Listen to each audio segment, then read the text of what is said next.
Hello, হ্যাঁ fire service, আপনি জলদি আসেন। মামুন আমাকে নির্যাতন করছে, মামুন আমাকে মারছে পর্যন্ত। আপনি জলদি আসেন, সাংবাদিক সবাইকে নিয়ে আসেন, আপনি জলদি আসেন। আমি অন্য 5টা মামলা দিয়েছি, তারপর আমাকে মারছে, আমি আরো দিব অন্যায় মামলা। আমার 14 নম্বর বিল্ডিং এ এসে পড়েন, মানে আমার 100টার উপরে বিল্ডিং আছে, আমার 20টা বিল্ডিং আছে। আপনি এসে পড়েন, কোনো চিন্তা করেন না, আপনি এসে পড়েন। মামুন আমাকে বিসমিল্লাহ বিসমিল্লাহ বিসমিল্লাহ বিসমিল্লাহ বিসমিল্লাহ। তুমি চুপ থাকো না প্লিজ, আমাকে বলতে দেখেন। আমার 50 বছর, এইরকম 50 বছরে বসে দেখে কেউ নির্যাতন করে বলেন? বিসমিল্লাহ বিসমিল্লাহ বিসমিল্লাহ বিসমিল্লাহ। মামুন তুমি তো বলতে চাও না, এমন করছো কেন? দেখছেন আমাকে মারে পর্যন্ত, আমি কি করবো বলেন? আমি আর পারছি না।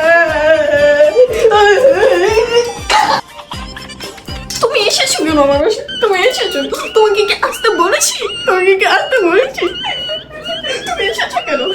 আমার কতগুলো বিল্ডিং আছে, তারপর তুমি এসেছো, আমাকে টাকা কমেছে।